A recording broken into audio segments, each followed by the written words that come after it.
वित्त मंत्री निर्मला सीतारमण ने अपने रिकॉर्ड 9वें बजट में विकसित भारत का एक रोड मैप पेश करने की कोशिश की है। मैन्युफैक्चरिंग और इंफ्रा पर खास फोकस किया गया है। सरकार ने फिस्कल प्रूडेंस और कैपेक्स के बीच बैलेंस बिठाने की कोशिश भी की है। हालांकि डिसइन्वेस्टमेंट से 80,000 करोड़ रुपए जुटाने का टारगेट हकीकत से थोड़ा दूर नजर आ रहा है। सबसे ज़्यादा मायूसी लेकिन कैपिटल मार्केट को हुई है। जी हाँ, आज संडे बाजार खुला था। बाजार मानकर चल रहा था कि एफआईआईस की बिकवाली रोकने के लिए शायद कुछ राहत मिलेगी, लेकिन हुआ कुछ उल्टा। सरकार ने एसटीटी बढ़ाने का शॉकर दिया। ऐसे में बड़ा सवाल यह है कि क्या एफआईआईस की बिकवाली की स्पीड और बढ़ेगी या ग्रोथ बढ़ाने के कदमों पर भरोसा करेंगे। बाजार के दिग्गजों की नज़र से बजट का एनालिसिस करते हैं हमारे साथ वाइट ओक कैपिटल ग्रुप के फाउंडर प्रशांत खेमका और एचडीएफसी एएमसी के एमडी और सीईओ नवनीत मुनोत जुड़ रहे हैं। आप दोनों का इस शो में स्वागत है। गुड आफ्टरनून आज हमारे साथ जुड़ने के लिए। प्रशांत जी, आपके साथ शुरुआत करता हूँ। बताइए, क्या ये जो एसटीटी की डिसअपॉइंटमेंट है यही इस बजट का मेन सार माना जाएगा?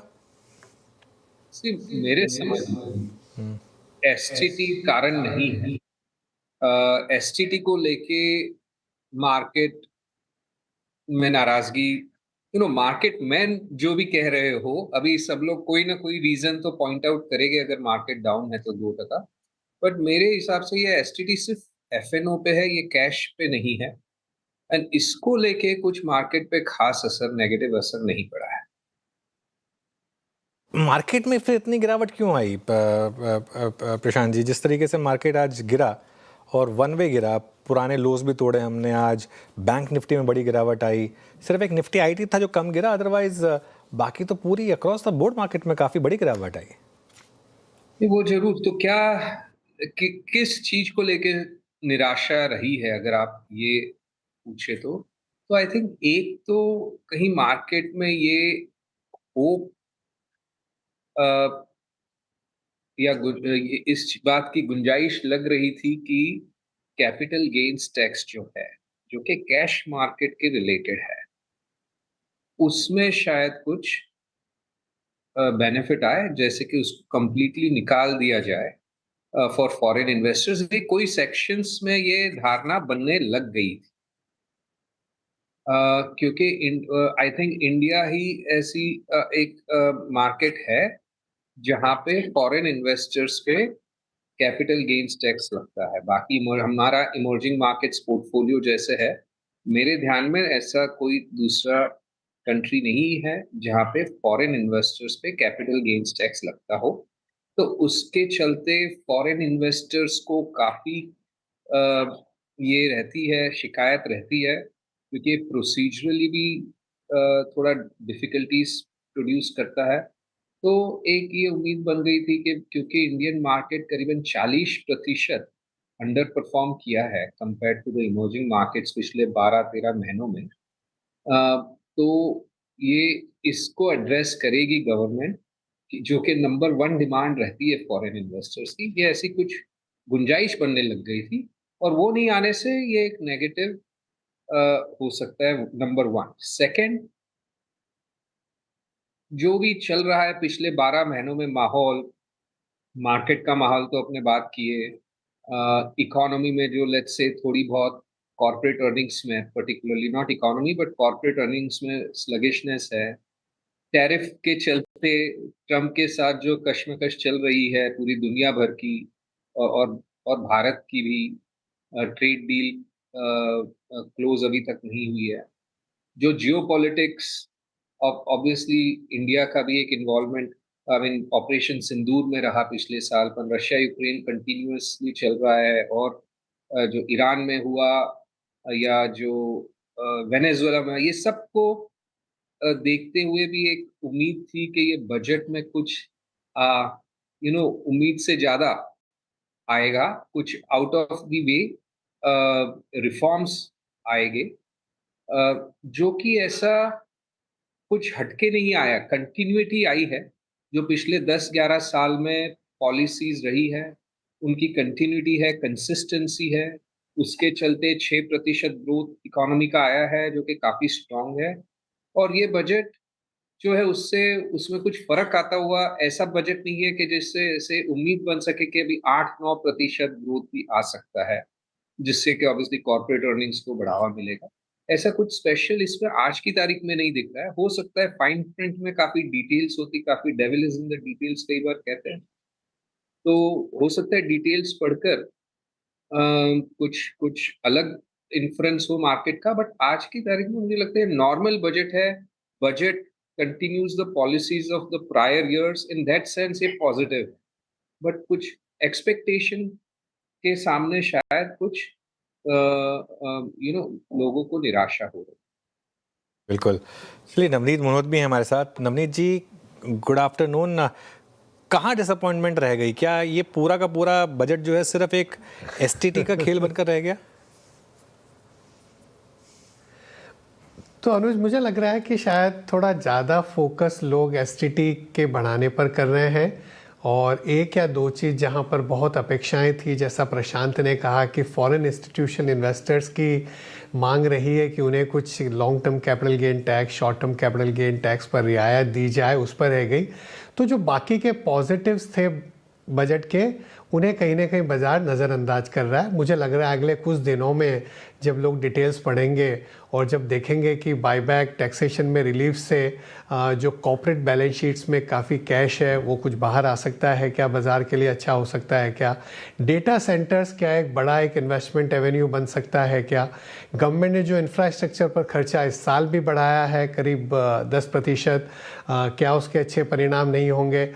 पिछले वर्ष में जो डिमांड साइड को स्टिमुलेट करने के लिए चाहे इनकम टैक्स में हो, जीएसटी में हो, रियायत दी गई है, उसका क्या आगे पॉजिटिव असर होते नहीं दिखेगा। तो मुझे लगता है कि आज शायद जो अपेक्षा थी उसके तुलना में एसटीटी में बढ़ोतरी होना और थोड़ा सा बजट जो गवर्नमेंट की बोरोइंग है वो नंबर थोड़ा सा ज़्यादा आना, बाजार ने उस पर ज़्यादा ध्यान दे दिया, और जो अच्छी चीज़ें हैं बजट में उस पर बाजार ने ध्यान नहीं दिया है। बिल्कुल नवनीत जी। असल में इशू क्या था कि संडे को बजट था, तो सब सोच रहे थे कि एटलीस्ट कुछ ऐसा हो जो वर्थ इट हो, है ना, संडे को। लेकिन जो आपने बात कही, मैं उसी पर ऐसा भी है कि एक तो रविवार को है और कल थोड़े विश्व के बाजारों में भी अच्छा माहौल नहीं था। परसों गोल्ड सिल्वर बहुत नीचे गिरे हुए हैं, मेटल्स बहुत नीचे गिरे हुए हैं, तो कई ऐसे भी इन्वेस्टर्स, ट्रेडर्स होंगे जिनकी सब बाजार में पोजीशंस रहती है, तो हो सकता है थोड़ा सा सेंटिमेंट, मूड उसकी वजह से भी प्रभावित हो। नहीं, बिल्कुल नहीं। मैं एक्चुअली उसी से मेरा फॉलोअप क्वेश्चन था, जो आपने बोला गवर्नमेंट का बोरोइंग नंबर। अब देखिए, आज करेंसी मार्केट और मनी मार्केट बंद थी, कल वो भी खुलेंगी। हो सकता है कि कल रुपये में हम सीधा 92 हाफ के करीब का मूव दिखा दें, इसकी एक पॉसिबिलिटी रहेगी। एफआईआई सीधा शायद इस पर एक नेगेटिव रिएक्शन दें।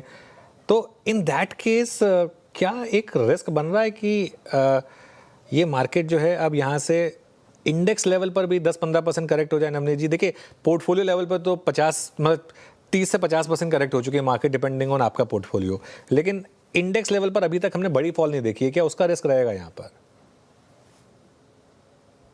पर कई सारी कंपनियां ऐसी होगी जिन्हें फ़ायदा भी हुआ है बजट में कहीं ना कहीं। जैसे मैंने बताया कि गवर्नमेंट बैलेंस शीट में बहुत लिमिटेड कैपेसिटी है, हाउस होल्ड बैलेंस शीट में लिमिटेड कैपेसिटी है। सबसे ज़्यादा जो पैसा है वो कॉर्पोरेट बैलेंस शीट में पड़ा है। वो चाहे डिविडेंड और बाईबैक के टैक्सेशन की वजह से बाहर नहीं आ रहा था, तो या तो केपेक्स बढ़ता, और या अगर उन्होंने बाईबैक टैक्स में रियायत दी है तो हो सकता है वो पैसा बाजार में वापस आए, उन कंपनियों के भाव में फ़ायदा होगा।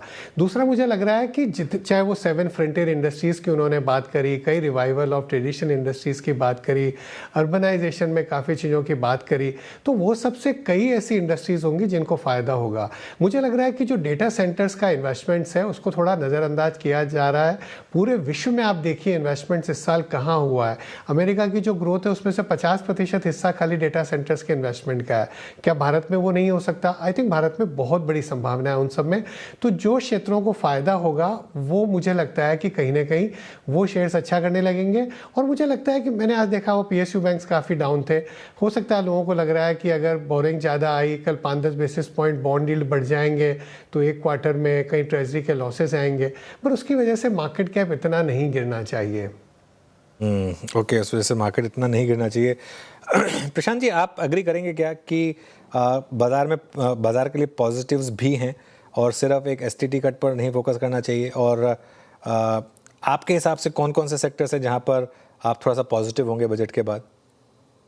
नहीं, बिल्कुल सही। आई थिंक नवनीत जी ने बराबर उसे कैप्चर किया है कि माहौल एक ऐसा आज ग्लोबली भी और प्लस ये कमोडिटी मार्केट से भी बहुत नेगेटिविटी रहने की वजह से कल वो एक सेंटिमेंट ऐसा है कि ऐसे माहौल में कोई चीज नेगेटिव होगी तो उस पे ज्यादा फोकस किया जाएगा, पॉजिटिव होगी तो उसे नजरअंदाज कर दिया जाएगा। अगर यही सेम बजट हो सकता है 2 साल पहले जब माहौल बहुत पॉजिटिव था उस वक्त आया होता तो मार्केट का रिस्पॉन्स कुछ अलग हो सकता है। तो मैं उससे बिल्कुल सहमत हूँ कि आज के माहौल में, अब के माहौल में जो नेगेटिव्स हो गए उस पे ज्यादा फोकस रहेगा, है ना। कोई भी बजट हो, ऑब्वियसली सब कुछ पॉजिटिव नहीं होता है, कुछ मार्केट के नजरिए से कोई चीज पॉजिटिव होगी, कोई चीज नेगेटिव होगी।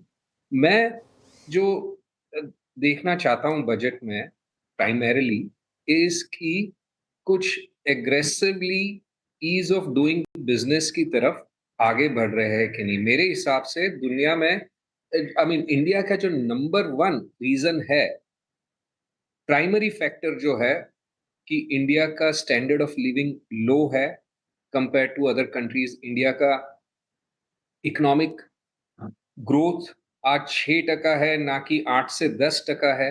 वो इसलिए है क्योंकि ईज ऑफ डूइंग बिजनेस आज भी इंडिया में उतना नहीं है जो अपने बाकी एशिया में या दूसरे जो कंपीटिंग कंट्रीज है जितना उनमें है। ऑब्वियसली बहुत इम्प्रूवमेंट आया है पिछले 10 साल में, बट 60वें पदवी पे होना, 50वें पदवी पे होना कोई एक कंपेटिटिव मार्केट में इतना सेटिस्फैक्ट्री नहीं गिनना चाहिए।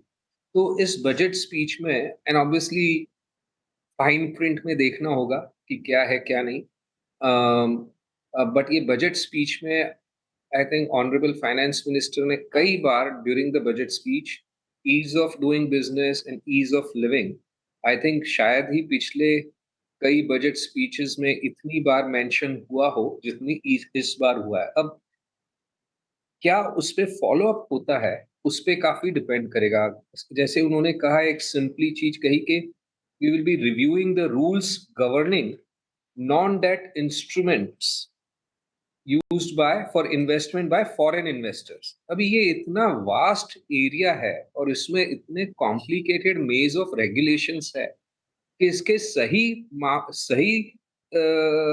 हिसाब से अगर इसको रिव्यू किया जाए और जो अनरेगुलेटेड अननेसेसरी आउट रेगुलेशन से जो उन्होंने अपनी आउटलिव कर चुके हैं उनकी यूटिलिटी, उनको अगर निकाल दिया जाए तो that is a big boost to foreign investments in India over time, right.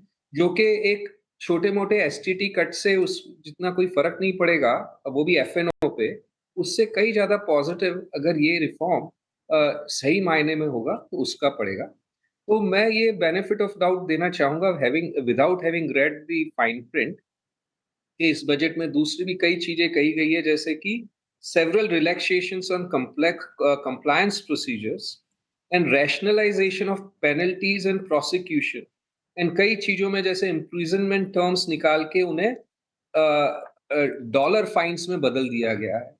Again fine print देखना पड़ेगा, बट ये सब करने का इंडियन रेगुलेशंस में ट्रिमेंडस स्कोप फॉर इम्प्रूवमेंट है। ऐसी हजारों चीजें हैं जो इंडिया को फिक्स करनी जरूरी है जिससे ईज ऑफ बिजनेस इंप्रूव होगी। तो मेरा ध्यान उस पे ज्यादा रहेगा।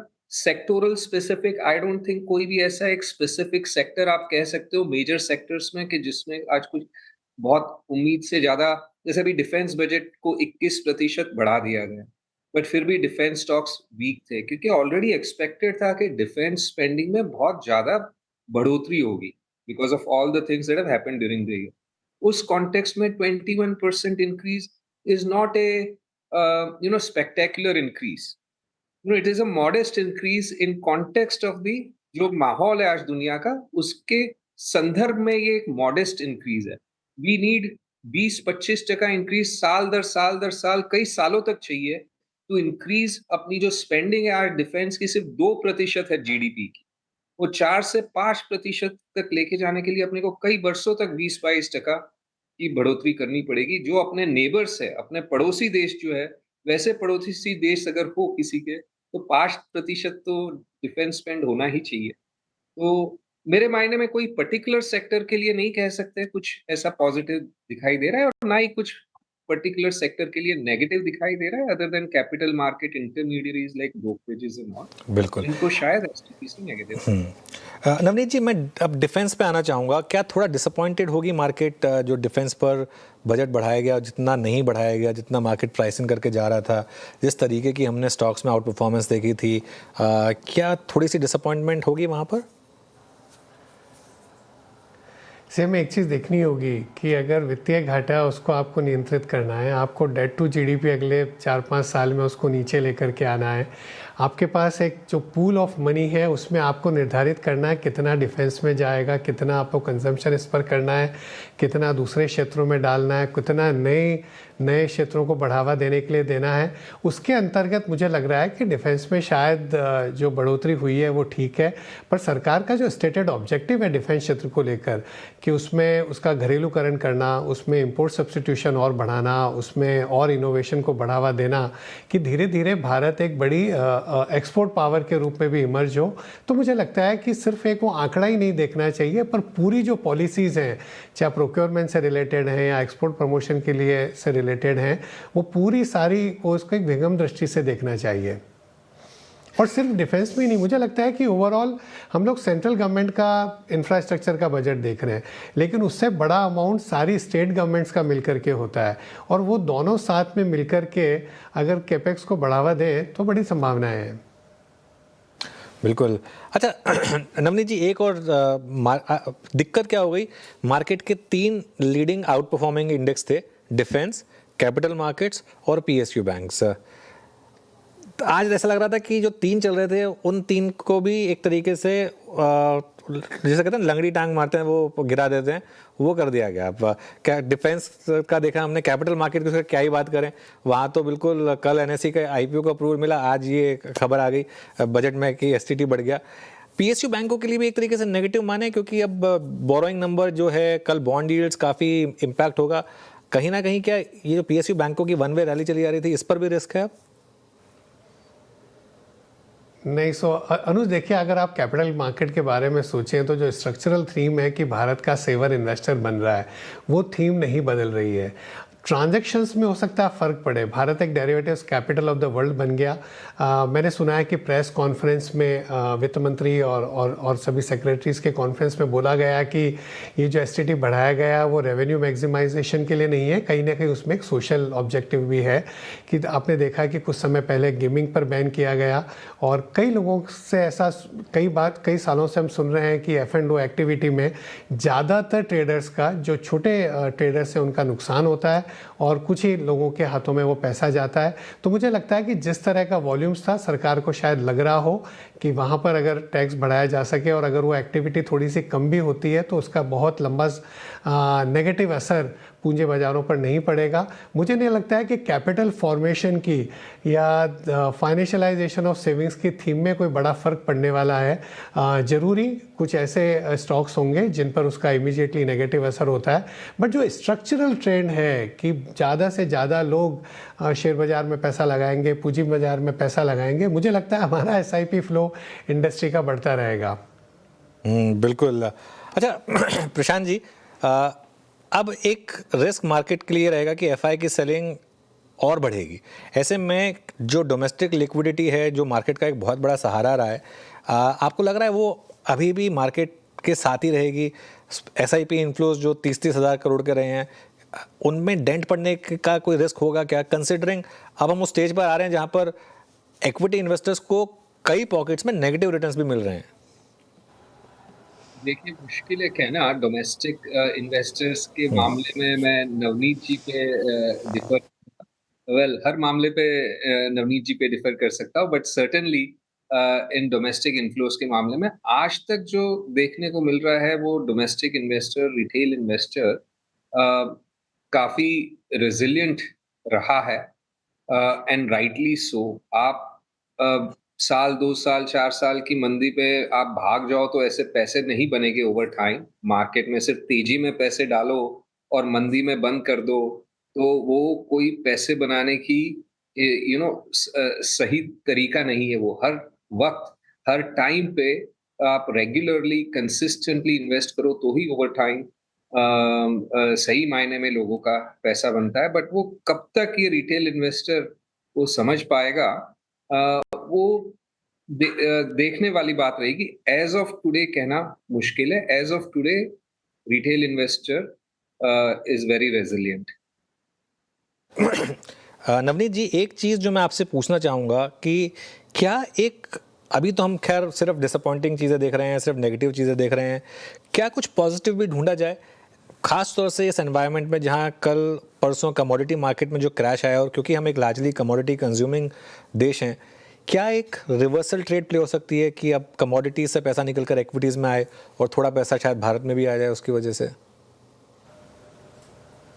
कमोडिटीज़ का अनुज, जब हमने सिल्वर फंड लॉन्च किया तब लोगों को बताया कि किस तरह की इंडस्ट्रियल डिमांड है, सप्लाई डिमांड का गैप हो जाएगा कुछ वर्षों पूर्व, लेकिन उसमें थोड़ा सा ही पैसा आया। अभी पिछले कुछ हफ्तों से हम देख रहे हैं कि सबको सिल्वर ही खरीदनी है या सोना ही खरीदना है, और शेयर बाज़ार से लग रहा है कि वहाँ तो ज़्यादा रिटर्न बन जाएंगे। तो मैं मजाक में किसी को पिछले हफ्ते कह रहा था कि 1 किलो चांदी में 2 यूनिट आ रही थी निफ्टी की, और अभी 3 दिन पहले 1 किलो चांदी में आपको 15 निफ्टी की यूनिट मिल रही है। तो ज़्यादा सस्ता कौन सा है और ज़्यादा महंगा कौन सा, आपको किधर ध्यान देना चाहिए? और ये भी 1-2 दिन में हमको करेक्शन देखने को मिला वापस सिल्वर में, गोल्ड में। तो मैं यही कहूँगा कि इन्वेस्टर्स को तो डाइवर्सिफाइड पोर्टफोलियो रखना चाहिए, और मुझे लगता है कि बजट में 1 या 2 चीज़ें ऐसी है जिनकी वजह से कैपिटल मार्केट्स के सेंटिमेंट पर असर पड़ा है। और प्रशांत ने सही कहा, ये मैं कई दूसरे विदेशी संस्थागत निवेशकों से भी सुनता हूँ कि वो जो लॉन्ग टर्म और short term capital gain tax है, उनकी वजह से उनको प्रोसीजरल प्रॉब्लम्स भी काफ़ी होती हैं। तो उसका एक कोई तरीका ढूंढा जा सकता था, और मुझे लगता है कभी ना कभी सरकार उसको देखेगी। बट मुझे लगता है कि ओवरऑल बाय एंड लार्ज संतुलित बजट है, संवेदनशील है, हर तबके का ध्यान रखा गया है, और कहीं ना कहीं कुछ साहस भी दिखाया गया है कि रिफॉर्म्स की जो रेल है वो चल रही है और चलती रहेगी। जरूरी नहीं कि वो एक ही दिन स्टेशन पर सारे अनाउंसमेंट्स कर दे बजट के दिन ही। 1 महीने पहले भी हमने इतने रिफॉर्म्स देखे, 1 महीने बाद भी देखेंगे। और वो जो एक कमेटी की उन्होंने बात करी, राजीव गौबा जो कमेटी है, जो काफ़ी डीरेगुलेशन पर, ईज़ ऑफ डूइंग बिजनेस पर, कंप्लायंस ईजी करने पर काम कर रही है, उससे भी बहुत आशाएं हैं, अपेक्षाएं हैं। और मुझे लगता है कि सरकार का जो ओवरऑल एक ध्येय है कि ईज़ ऑफ डूइंग बिजनेस हो, क्वालिटी ऑफ लिविंग बढ़े, एक्सपोर्ट ओरिएंटेशन बढ़े, मैन्युफैक्चरिंग को बढ़ावा मिले, इंफ्रास्ट्रक्चर चाहे वो डिजिटल हो, फिजिकल हो, सोशल हो, उसको हम मजबूत बनाते जाएं, तो मुझे लगता है कि ओवरऑल अगर ग्रोथ अच्छी आती है तो निवेशक आएंगे। अगर ग्रोथ ही नहीं है, अगर इकॉनमी में कॉर्पोरेट्स की अर्निंग्स ही नहीं है, तो आप कुछ भी कैपिटल मार्केट्स के लिए कर लीजिए, एसटीडी कम करिए, कैपिटल गेन कम करिए, लोग नहीं आएंगे। तो ग्रोथ सबसे ज़्यादा इंपॉर्टेंट चीज़ है, और मुझे लगता है कि इससे ग्रोथ को बढ़ावा मिलेगा। चलिए, एक आखिरी सवाल आप दोनों से, प्रशांत जी आपसे शुरुआत करता हूँ। इस बजट के बाद आपके सेक्टोरल एलोकेशन में कुछ फ़र्क आएगा क्या? कोई ऐसा सेक्टर जहां आप थोड़ा पैसा ज़्यादा डालेंगे और कोई ऐसा सेक्टर जहां से आप पैसा निकालेंगे? मैं संक्षिप्त में कहूं तो इस बजट की वजह से ऐसा कुछ नहीं होगा। बहुत ही संक्षिप्त में सही जवाब नहीं। तो कोई चेंज करने की ज़रूरत नहीं है आपको इस समय बजट के बाद? इस बजट को लेकर कोई सेक्टर में कोई भी चेंज करने की जरूरत नहीं है। ओके, नवनीत जी, आप अगर इसका जवाब देना चाहें, कोई सेक्टर्स जहां पर आप ज़्यादा ओवरवेट होंगे या थोड़ा सा अपना ओवरवेट कम करेंगे? नहीं, कोई बहुत बड़ा परिवर्तन नहीं होगा, लेकिन एक कहूँगा कि अगर ओवर रिएक्शन हो गया किसी सेक्टर में या ओवर रिएक्शन हो गया स्टॉक लेवल पर, तो ज़रूरी उसकी वजह से हो सकता है कोई फंड मैनेजर्स को और चीज़ें मिल जाए बाज़ार में। But otherwise financials, consumer discretionary, in fact मेरे फंड मैनेजर्स कह रहे हैं कि अभी स्टेपल्स में भी धीरे धीरे अपॉर्चुनिटीज़ बढ़ रही हैं, वैल्यूएशंस करेक्ट होने की वजह से। Telecom, health care, across the board काफ़ी अपॉर्चुनिटीज़ हैं यहाँ। ओके, चलिए, आप दोनों का बहुत बहुत शुक्रिया आज हमारे साथ जुड़ने के लिए। स्पेशल डे पर संडे वाले दिन बजट आया, मार्केट को खैर ज़्यादा पसंद आया नहीं, लेकिन लेट्स वेट एंड वॉच। उम्मीद पे दुनिया कायम है। होपफुली मार्केट थोड़ा सा पॉजिटिव फैक्टर्स पर भी फोकस कर पाएगा। आपका बहुत बहुत शुक्रिया आज हमारे साथ जुड़ने के लिए। इस खास शो में इतना ही, लेकिन बहुत कुछ है CNBC आवाज़ पर। आप जुड़े रहिए चैनल के साथ।